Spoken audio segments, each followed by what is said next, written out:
There are, in the history of philosophy, very few who have reached the level of notoriety as Niccolo Machiavelli. Here's a philosophy almost exclusively comprised of politics. Ethics and religion also make themselves known, but only as tributary to the main theme. It is true that in our modern-day political sphere, there is a stigma surrounding his name.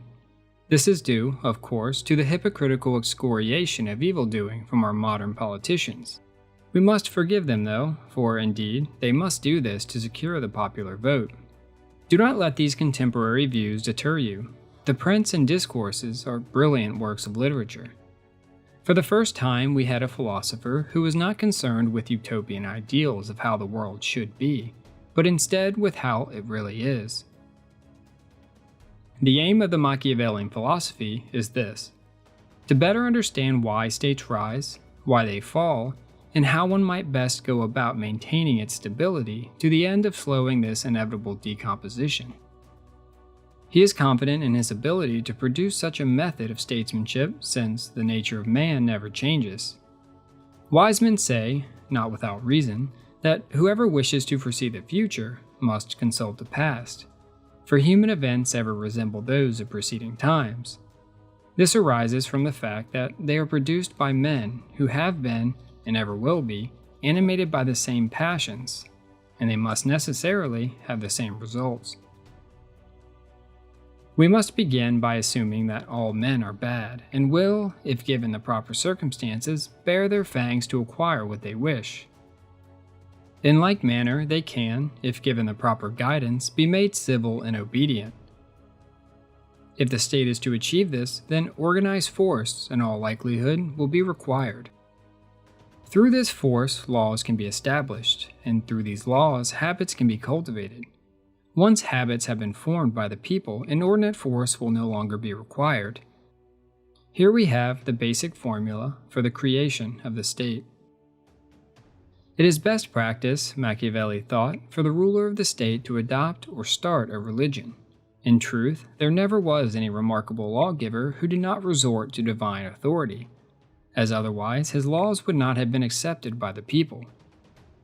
For this reason, Machiavelli gives the greatest of respect to those who establish these religions, and the greatest of disdain to those who destroy them. For where the fear of God is wanting, there the country will be destroyed. There is, however, an avenue by which the state may follow to substitute the divine authority provided by religion, this being by the fear of the prince.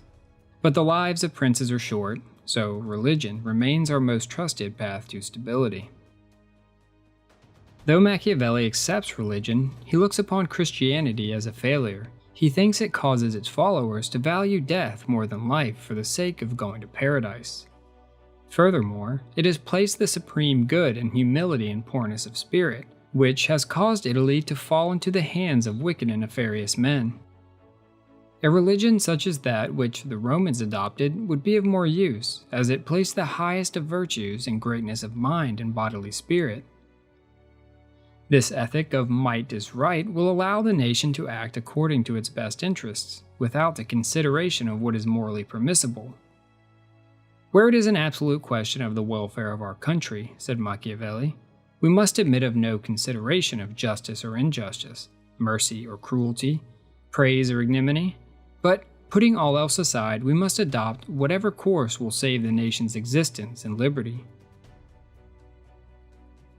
To maintain stability, the state must have a leader or leaders who, without hesitation, will do what must be done. Deceit, violence, whatever must be undertaken for the sake of the state will be considered right and just. When the act accuses him, the result should excuse him. It was a fixation of Machiavelli's to find one who could achieve his lifelong goal of unifying all of Italy. He knew any chance for peaceful union had long since passed. It could only now be achieved by the prince. This is to say, a man who would not let conscience make a coward of him, but would strike with an iron hand, letting his great aim justify all means. It was to his greatest delight when, at the age of 29, he met Caesar Borgia, who he thought could be this unifying force. But fortune would not be on the young Borgia's side, and the dual sickness of father and son would dash Machiavelli's hopes and dreams. After the capture of Florence by the Medici, Machiavelli would himself run into a series of unfortunate events. But we may thank fortune here, for without it, we may never have heard the name Niccolo Machiavelli. Here was a book revolutionary for its time. It was to be a sort of guide to any ruler interested in achieving success. What sets it apart from any other book of its likeness is its embrace of wickedness as a necessary trait for any ruler to exploit if they wish to acquire and maintain power. It being my intention, he said, to write something that shall be useful to him who comprehends it, it appears to me more appropriate to follow up the real truth of the matter than the imagination of it. So let us uncover the traits which, in the eyes of Machiavelli, comprise the ideal prince. It is necessary that he understand that what is good for the state may not always align with his own moral compass. He must know how, when necessity calls, to do wrong and to make use of it or not. Though it is true that in his discourses he does bring attention to those such as the 5 good emperors of Rome, who, by the goodness of their character, were able to rule sufficiently without the use of wickedness and deceit. In either case, a ruler must raise and maintain a strong military, but he should keep in mind that oftentimes cunning and deceit achieve more than war, and for this, diplomacy should be sufficiently known. For those states that wish to revolt or disobey, he should not hesitate to deploy whatever means necessary to quell the situation. Even cruelty should remain an acceptable avenue. But a fatal mistake that must be avoided is that of continued cruelty, even after obedience has been established. What he appears to be is more important than what he really is. Machiavelli stated, though a prince need not possess all the virtues, to seem to have them is useful, as, for example, to seem merciful, loyal, humane, religious, and sincere. It is also useful to be so, but with a mind so flexible that if the need arise, he can be the contrary. The ability of the prince to uphold this image is indispensable if he is to maintain what he has acquired. The ones who see through this guise dare not oppose the opinion of the many. While the work was a revelation to common peoples, it was not so to the ruling class.